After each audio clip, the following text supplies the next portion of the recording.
My name is Nikita Sachdev. I'm the CEO and founder of LunaPR. We're a PR agency focusing on Web3 since 2017. We're headquartered in Dubai with offices in London and New York. Yes. Hello, everybody. I'm Peter Bidewell. I'm the head of product for Rails, which is a new blockchain system built for institutions connecting between private networks and public chains. So that's me.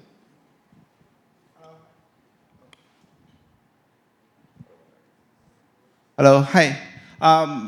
My name is Neil Fan, founder and CEO of CYSIC. So CYSIC is the largest compute network. We power a lot of projects using ZK, AI, and also homomorphic encryption. Hey, so I'm Preetam, co-founder and CEO of QuillAudits. We are one of the leading blockchain security company, work with around 1,500 plus protocols. Nowadays, we are focusing more on tokenization and RW security. That's why I'm on the panel. Hello, everyone. My name is Edwin. I'm the CEO and co-founder of Brickken. We are a tokenization as a service company who serve over 500 million worldwide. Thank you. Okay, great. Well, why don't we start off with a bit of an overview to what, first of all, on-chain ownership means to you. Me first? Okay. Well, I think historically we've always looked at the kind of not your keys, not your coins type approach. And so I guess, that's the theory. But the practical side of things is when we're talking about real value, real assets, there's obviously the underlying truth around legal representation and the facts of who those things really belong to. So I think what's interesting is we're now moving away from this much more kind of technical, theoretical history of retail users operating entirely in these new crypto assets and moving more into the more institutional financial assets where there is all of the world of the legal underpinnings behind this that still need to be applied to our tokens on chain. And so the very simple fact is that things don't change. It's a new technology, it's new systems, but the legal underpinnings around ownership fundamentally are the same. And so unless you can connect between an asset on chain and actually who is the owner and the recourse around that asset if something goes wrong, frankly, you don't really own the asset. So I think this is where the game gets quite interesting as we really start connecting between off-chain, on-chain, and really blending those assets back into the traditional financial system. Yeah, so in my opinion, I would start with a famous book written by Dick Sion, The Read, Write, and Own. So in previous age of internet, we read a lot of the articles from these big vendors such as BBC, ABC, or some other news outlets. Then in the second wave of internet, we post a lot of things written by ourselves or written by these bloggers. Yeah, but right now, since we can actually own things on chain, whether it's your crypto assets, the NFTs, if you have the key, then you own this asset. And people are create a lot of things, even with the help of the right now the faster growing the AI agent community. So in my opinion, if you can show the ownership of some on-chain asset, it will encourage people to develop more things on-chain, make the community more prosperous. Yeah.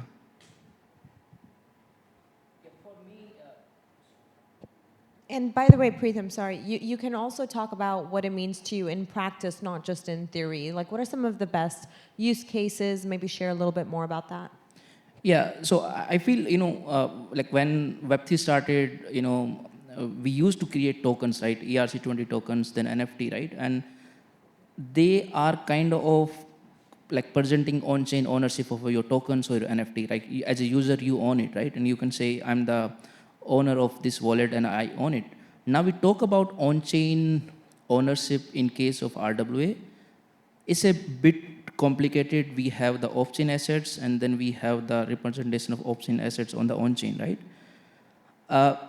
And as a institution or as a user, how I can claim I'm the owner of this on-chain assets. It can be real estate, it can be private credits, anything.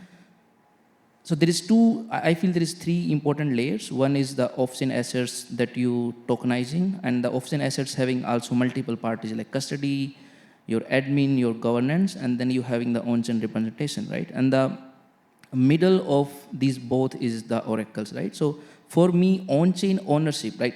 Am I the owner of this asset? Can I make this ownership more provable? Like I can say I'm the owner of it. And if there is any issue, can we rectify, or is there any fallback mechanism around that, right? And that's, as a security company, we always see if there is any case of hack on the on-chain assets, how the off-chain assets getting impacted, or if any issue in the off-chain assets, like it can be custody, admin, or anything, how the on-chain ownership of assets are getting impacted, right? So in RWA case, in tokenization case, I feel the on-chain ownership is more complicated, and the Oracle plays a very important role to bridge the gap between off-chain and the on-chain assets, that you can prove anytime I'm the owner of that asset. Yeah, so I'm going to be a little bit more radical because I think it's a great question.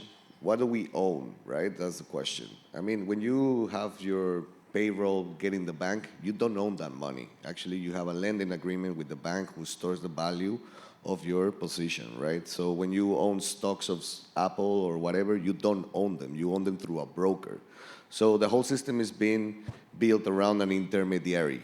You don't really own anything. Maybe your car, maybe your clothes, but we are stuck in the value that we don't really have access to true ownership. So real world assets is trying to like just break that, because you do have custody, you have a wallet that you can actually have direct access, direct API. I mean, it's ridiculous to think that the bank gives you maybe 0.5, 1.5, 3.5% when they're making in the back 10%. That's actually not ownership. They're actually making money out of you, but this is what we were made. The system is made about intermediaries. So here we have real world assets tokenization, where it says, I am the owner of this asset. I am getting the direct interest, the direct APY, and this is what what is breaking the system. And this is now the reason why even big funds are coming in, because there's less friction on the intermediaries. And basically everything that is being built, or the APY built on the ownership, is coming directly to the people like us. So real world assets, I think it's a radical differentiation from what we have been doing, because true ownership, I don't think we have ever had it. So I think it's important for us, all of us, to test it. So we all understand the importance of the blockchain, and there's so many more institutions coming in, centralized systems that are adopting the blockchain. However, many of them are also launching their own private chains. So do you feel that sometimes can defeat the whole purpose of this transparency that we're all rooting for? Should we have private chains and public chains coexist, or should they all be public chains? I'll take this one first, if that's all right. So I'm very passionate about this topic. So within Rails, we have been working on exactly this fundamental problem for some time. Personally, I've been involved in the enterprise institutional blockchain space for around 11 years, actually, since about 2015. So I'm an OG in the institutional space for sure. And I guess if you break this down, there are many fundamental things that have prevented mass adoption, mass scale. So big institutions, of course, want to have full control. They want to not share all their data publicly for everyone in the world to see. They want to have governance rules. And so what happened? Well, they came together to try and form consortia, permission networks, and got kind of caught up in this ridiculous cycle of consortia governance for a couple of years, until eventually the money ran out and everyone lost all the goodwill and they kind of closed up shop. And we saw this again and again and again, right? So out of thousands of different POCs in permission blockchain world, only around a small handful of tens have now progressed into being live in production and at scale.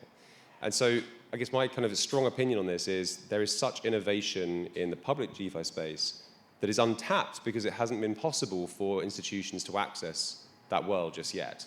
And so actually it's not one or the other, but it's both. You need to have a place where institutions can issue assets privately. They can trade in their local jurisdiction with their counterparties, with trust, with governance, with the regulator taking a look, and also with privacy, and I think we'll get onto that in a minute. But they should take the same assets that they are in full control of, and they should now be able to distribute that compliantly across public chains. If you get that sweet spot, you've won the game.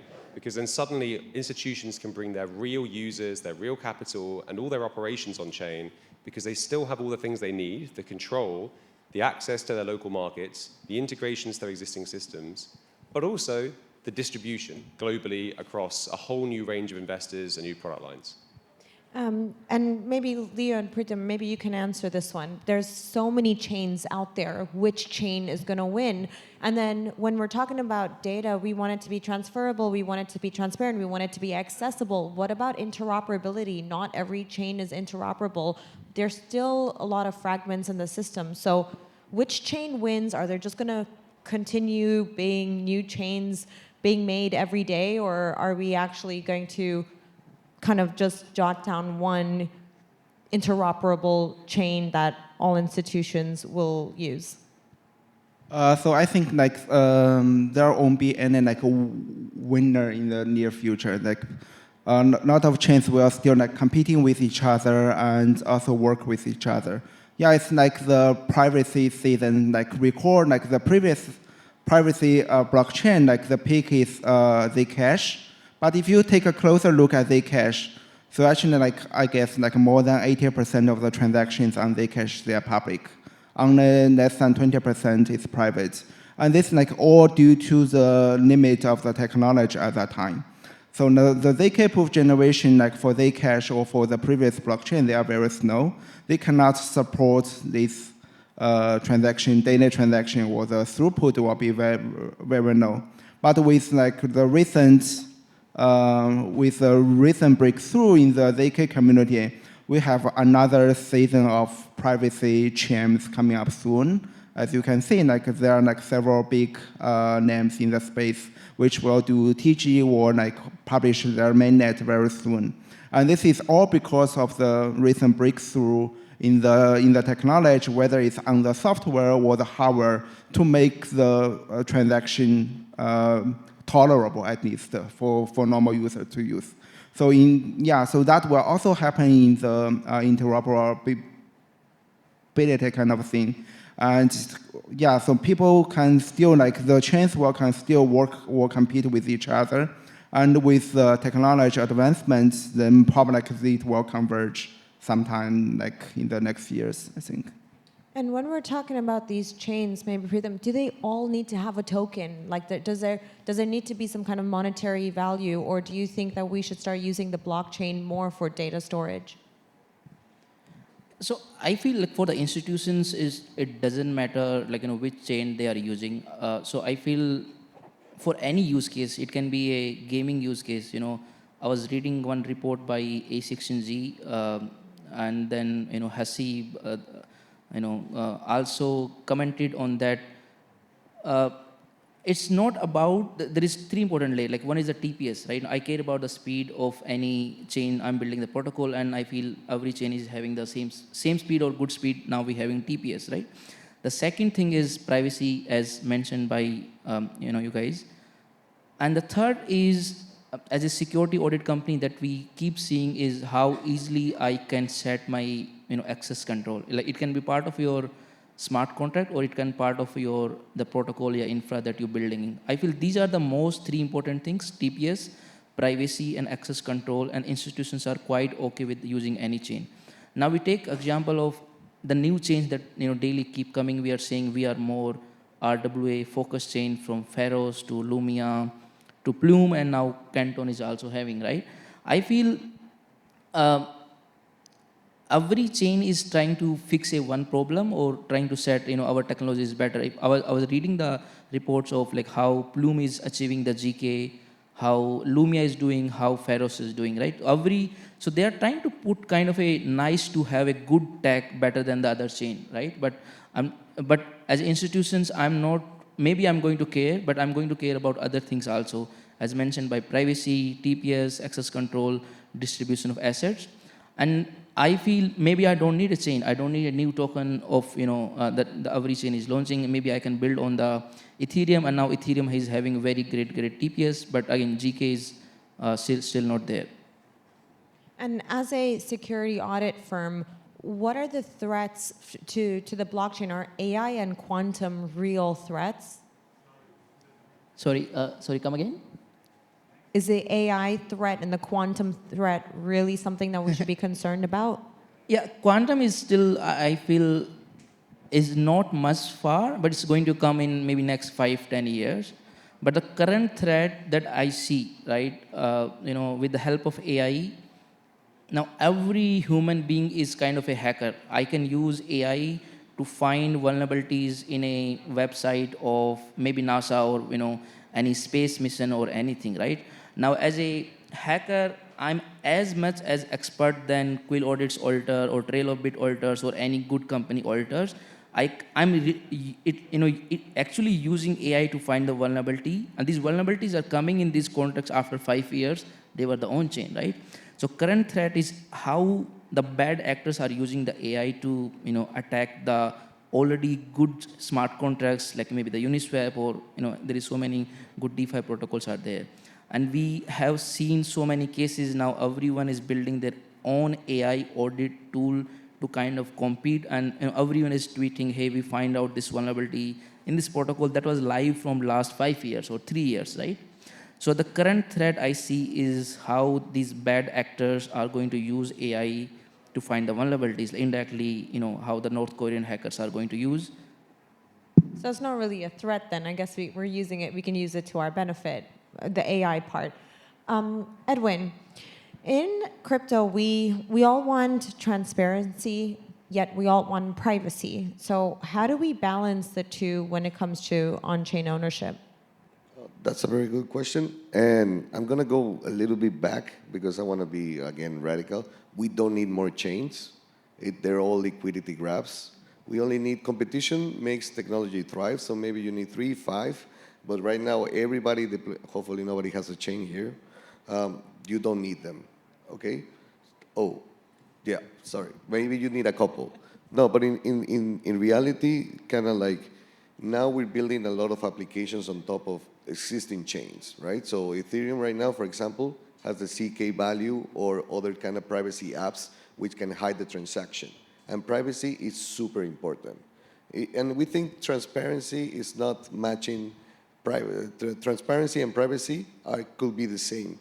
I have a private wallet. I don't want anybody attacking me or giving me poison tokens. 2 days ago, we had a client who deposited for the transaction, and they deposited in the ground wallet because they copy-paste something wrong from Etherscan.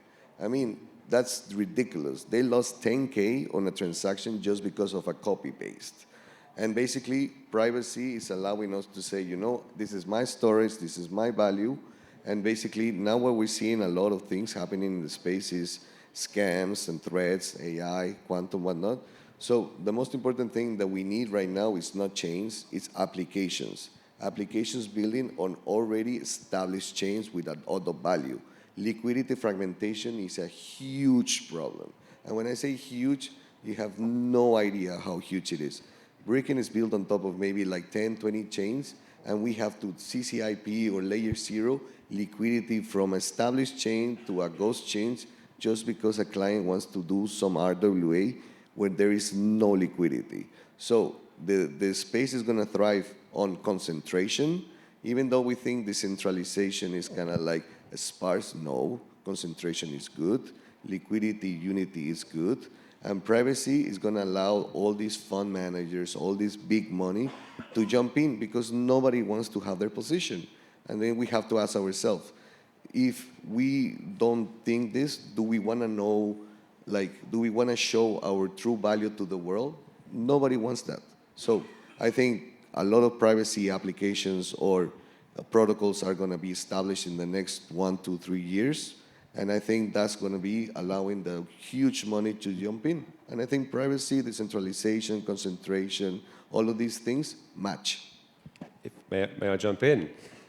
So I think it's also important to frame the discussion on privacy in 2 different ways, between institutional privacy versus retail privacy. And so they're not the same. And actually, where have we come from has been talking around Ethereum, other public chains, and so on more of a retail lens. And really, it's in the lens of anonymity, not confidentiality. I.e., if I'm transacting with you on Ethereum, we have public key addresses, and that's all we have, so no one knows who we are in theory, at least pseudonymous. But the next step, and I think this is the current very, very hot trend in the space, is around privacy-preserving transactions that move into the more confidentiality space. And by that I mean, not only do we have anonymity about who's trading, who's transacting, but also the actual payload of the transaction itself. What is being traded, how much of it is being traded, and any other metadata around it. So personally, I'm very interested in the institutional side. I think retail is being pioneered very well by the Ethereum Foundation. They've got some great work going on with the Kohaku SDK with their wallets. And there's many other projects that are very similar. But for me, the institutional privacy side is very interesting because it changes the game. It means that institutions, as a must-have, need to have this anonymity and confidentiality so their proprietary trading strategies are not shared with all their competitors on a public chain for everyone to see. But it also means that there has to be something much more nuanced. It isn't this kind of black and white, everything's transparent or everything is private, because you end up in extremes. You end up in a world where all of your trades are public to everybody, or indeed, none of them are, including the regulator, which you can't operate in that way. And so suddenly, if you create this fully opaque world, you end up with a Monero or a Zcash, which doesn't work for institutions. So actually, the game is changing. We're getting to a place where it's much, much more nuanced, with selective disclosures of specific parts of the transaction data that can be shared with very specific actors like your own regulator. And I think that's the space that gets a lot of attention more recently. And if we get this thing right, that's when we're going to start seeing this flood of institutional capital coming in. I mean, the institutional adoption has skyrocketed in the past 1 year. But do you feel like you're kind of competing with the institutions wanting to create their own chains, even corporates like LVMH creating their own chain? I think Louis Vuitton has one called the Aura blockchain, which they use to track supply chain. How do you get your foot in the door? From my perspective, I think it comes down to use cases and utility. And so you're right, there has been a kind of proliferation of new chains popping out of the ground more recently. Lots and lots of different providers. And now we're looking at more specialized chains for very specific purposes. I think the next step is then, what is it that those new chains bring that is unique, that no one else provides? There are some of the RWA chains that frankly have not much differentiation in terms of their tech stack. They talk a lot about the business side, the commercials, the use cases. A lot of it comes down to real world adoption and the actual usage of their chains. So I think there's kind of two different strands. There is either you can go down the path of technological innovation that creates outcomes that are unique compared to anybody else, and therefore ultimately create that network effect between different institutions where this becomes the de facto trading venue because it really meets their requirements. And then the second part is, of course, you need to get to a stage where enough participants are part of that network that it becomes viable. I joined the party because everyone's already there, right? I want to bring my assets there because it has the best distribution. And that comes more down to applications and more use cases. And then a good PR agency to share your story. Absolutely. Okay. And Leo, how important is the retail audience in all of this? We're talking about being so institutional, yet we all want mainstream adoption. It just seems like there's been a bit of less of a focus on the retail audience, or do you think something else? Yeah, so I'll use what's happening in CYSIC as an example here. So in CYSIC network, we are we are bridging the gap between the institution and also the retail customers. The institutions they want some compute capacity, and they want us to generate some proofs or carry out some AI task for them. But they don't have the expertise or they don't have the hardware to do so. So they reach out to us to say whether you can carry out this task in a daily or in a daily manner for us and in very short latency to do the job. And yeah, since we for CYSIC, we also have a lot of retail customers who plug in their idle hardware into CYSIC network. This hardware can be your cell phones, your GPU servers, and even your laptop. And we just deploy our software on this laptop to use the capacity of this computing power plus our optimized software to get a lot of institutional project to use our servers. So with more with like more retail customers, we have like more computing power, which will attract like more institutional projects to join our network. So that's how the like flying wheel is going like right now at CYSIC network. So like we value these two groups of customers equally, but there is some like strategy we need to take to attract more customers to our network. And Preetam and Edwin, I'd love to hear your thoughts on this topic of the retail audience or mass adoption coming in. And a good example is if you think about 2021, 2022, and you think about NFTs, anybody in this room right now, when you think of NFTs, you think of Bored Apes, maybe pump and dumps, and it somewhat has like a bit of a negative connotation. But in the UAE, I live in Dubai. The Dubai police has actually put stolen or lost passports as NFTs on the blockchain, and I think that's a fantastic use case of NFTs. Given it's its own private chain, I believe it's not like a public chain, and many people don't know about it. But at the same time, they don't really need to know about it, which got me asking the question, my initial question, on how important is it to have a token pegged to all blockchains, and how do we get the retail audience in, and how important is it to get retail audience in? Audience for a like tokenized protocol, or you're talking about a normal use case? Normal use case. I feel like, I'm into Web3 around last 10 years, and I feel, we are just enforcing token. Again, I love token, right? Token is a kind of a retail ownership. I can take an ownership of any assets. It can be NFT, it can be any real estate, tokenization. But I feel we are still not able to find a right use case for really, really good tokens, right? Like we keep seeing so many chains are coming to fix maybe the next thing. Like we see in the case of Monad. I'm fan of Mega8, fan of so many things, right? But now I feel that now the retail is not really, really bullish on seeing a new token just to get dumped on them, right? I'm really, really sad, what's going on. You are just raising like 50 or $100 million to dump on the retail.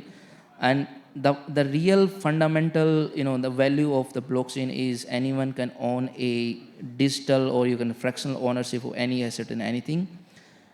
I'm not bullish on the token use case nowadays, but I'm more bullish on as a protocol, how you can decentralize more things and how as a normal users can do the things maybe very verifiably with privacy and with good access control, and that's some of the good use case. Like in India, we like there is so many startups, right? Like in ICO time period or nowadays also they're saying in healthcare we keep going to a different doctor, and our records are we always in different apps and different doctors, right? And we are just launching a token to make it more decentralized, make it more good.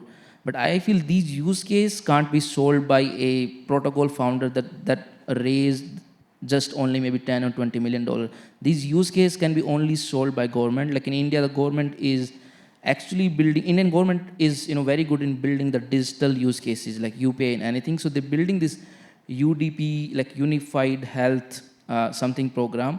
So as a patient, I can see my whole history and like what doctor I went maybe like 10 years back, and I can use AI, ML, and I can build a good use case. That's the real problem. I as a user I can see, and they're really solving it, right?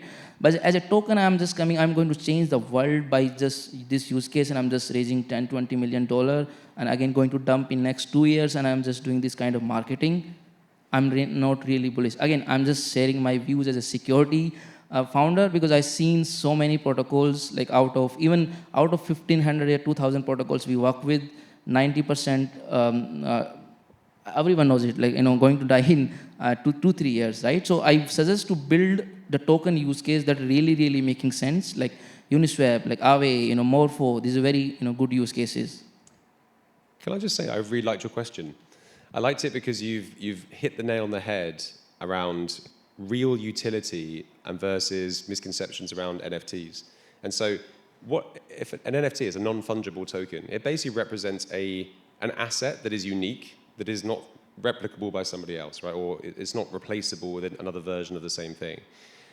And I love this, right? Because really, what is the essence of this? It's digital property, right? Of any different description. And so whether that counts as some Bored Ape picture, or actually it's more the ownership of a house, or it's any other type of thing. I think for retail individuals, this is a fantastic innovation. It means that you can own anything with a digital representation. And of course, the first use case is around Bored Apes, but actually I think this is where all the conversation around things like even the metaverse, which I still believe might come back at some point in the future, it gets very interesting because you have this completely digital version of real property. And with the likes of Vara and with the likes of some of the work, even in the UK with some of the acts there is this recognition now around digital assets and digital property, which has never happened before. But I liked your question because then the second part was around a real use case implemented where actually behind the scenes, so for most people, the technology becomes invisible and it's used to enable services that would be more inefficient or impossible to do without this technology. And so I think I see it as being these two different parts. There will be the very visible retail side where there is explicit ownership in digital native products or property. And then there will be the use by institutions and where they use the technology but abstract anything to do with it away from the users. And I think that, for me, is where it gets very interesting because we're probably, all of us, actually using some form of blockchain behind the scenes already. Like the integration with Stripe, the use by MasterCard, Visa, they're using stablecoins today, and you may not even know. And so why should you? Because actually it's quite a complex technology. Why do you have to learn how this stuff works, all the details, and take all the risk and have self-custody of your keys, when actually, if you're trusting the same institutions that you're already trusting today, but they're now using this behind the scenes, abstracting complexity, making it invisible for you, but ultimately you're getting a better service, that sounds pretty good to me. Yeah, and then, when you have like these NFTs, like the Bored Apes, CryptoPunks, or you have meme coins, whether you love it or you hate it, or I'm sure most of us have lost a lot of money in these aspects of crypto. At the end of the day, it does bring mass adoption in. It's like that's how you learn about crypto. Your neighbor or your grandma or your friend might not know about NFTs, but they might say, oh, I've heard Justin Bieber owned a Bored Ape once or something like that. And that's what sticks. That's what's eventually going to help bring mass adoption in. However, it's because of these large pump and dump schemes that, for example, Preetam, you were talking about India use cases, the RBI has banned crypto. They have a love-hate, mostly hate relationship towards crypto. Yet, as you were saying, some of the top companies in the world today are utilizing the blockchain. So, Edwin, question for you. We talked about some challenges in this space. What are some of the biggest gaps with on-chain ownership right now, apart from what we've already discussed? Yeah, I'm going to simplify it and say education. Because a lot of misinformation around what we're doing is spread around, right? So I think even the government's trying to block kind of this technology is because of pure ignorance. So a quick story. I was in the European sandbox and we sat down with 27 regulators. They had no clue what they were saying. And that's very radical to say, but then again, it's because they were thinking about crypto or blockchain in a very wrong way. Kind of like the marketing they were reading or the Google search was leading them to the wrong answer. So everything around adoption is pure education. I mean, in the end, we have the meme coins or we have the NFTs, but even they did good, kind of like what was the best utility? Community, marketing, and everybody was happy and motion, whatnot. So that's a utility. But then in the end, technology, the NFTs for proving ownership, assets, whatnot, or the tokens themselves, they do have value. So the biggest thing that we have to really, we've been fighting for over 10 years here, myself 8 years, is pure education. And we have to really thrive on the good concept of technology. Why AI thrive? Because everybody uses it. Can AI be bad? Yes, of course. It is the user of the knife that decides where it sticks. And I think that's a translation from a Spanish saying. But that's the most important thing. Can blockchain be good? Yes, absolutely. Can it be bad? We have seen it. But the thing is, we always stick to the wrong use cases and to the wrong marketing. I don't even know why. But blockchain itself is evolutionizing the capital markets, financials. Banks are starting to use it. We're all going to start using tokenized deposits. We're all going to use stable coins. And at some point, we're not going to talk about blockchain technology anymore because blockchain itself is a backend. It's a language. So I don't understand why it became a concept and a vertical when there are a lot of different technologies out there and a lot of things that actually we use and we don't know that we use. So during the next, hopefully, couple of years, blockchain itself, maybe we won't even have conference anymore. And I would love to see that because that means that we just got adopted by everybody. And that's it. Technology is technology, nothing else. And that's a very good point when you're talking about education, and we've entered an era where RWAs have become the next big thing. All assets are going to start getting on chain, and we've been talking quite a lot on the institutional side, but when we want the retail audience to come in and start kind of buying these assets that are on chain, and we didn't even talk about the benefits of fractionalized ownership by having this on chain is you're giving trust to users. I think, yes, I do agree that it all boils down to education. I'm curious to hear the other panelists' thoughts on how we're going to get more users in and what we need to do to kind of improve the user experience when it comes to on-chain activity. So I'm going to be controversial here. The entire industry has started, and actually for those that didn't know it, do you know that written into the first ever block of the Bitcoin blockchain is a reference to the Times newspaper headline that said, UK at risk of the second bailout of the banks. For those, check it out. And I love this, right, because it's etched into time in a way that is immutable and can never be changed. The sentiment of Bitcoin and therefore the entire industry comes from a, how dare they? How dare they take our money, gamble it, and lose, right? And that is where the entire ethos came from. Now, I would proffer from that, though, a slightly different opinion, which is that it's not that we don't trust banks. It's that actually we want to be able to see or verify some of the activities that our banks are doing. We want to continue to trust them and trust them more, not for things to be behind the scenes and opaque.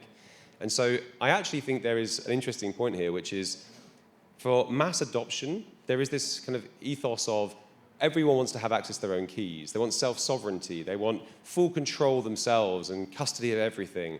I actually just don't think that's true. I think there are a very select few people that really have the skills and the, I guess, mistrust in banks and institutions that they want to have that responsibility. But just by show of hands, who here has their entire net worth in crypto right now? Their entire cash bank balance in crypto? No one, right? Let's be honest, right? Because each of us have been burned once or twice, or probably many times, myself, in trusting too much, and then something stupid I did. I've lost my password, I lost my keys, I've been scammed. What happens in today if you wake up one morning and your bank balance is at zero? What do?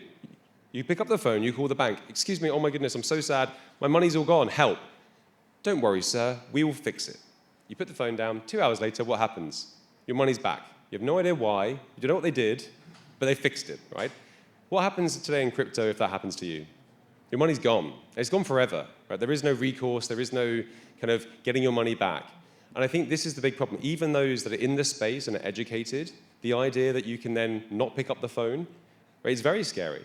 And so I think for the majority of people, back to this invisible concept, actually trusting a third party to be the custodian, a third party that actually is responsible, and if they mess up, they will fix it for you. And even if they don't mess up, if someone else messes up or scams you, again, they will fix it for you. Having that responsibility is not something that everybody wants. I would actually say that most people want the same approach they have today in trusting a third party to be responsible. So I think that is where I see the mass adoption, is trusting in others, but making it work for the individual, back to the original ethos of Bitcoin. That's a very good point, Peter. Looks like we still somewhat are in the realm of Web 2.5, and it'll take some time to get fully decentralized. I think we've run out of time, but thank you so much, everyone, for listening to our panel, and we'll be around if you have any questions.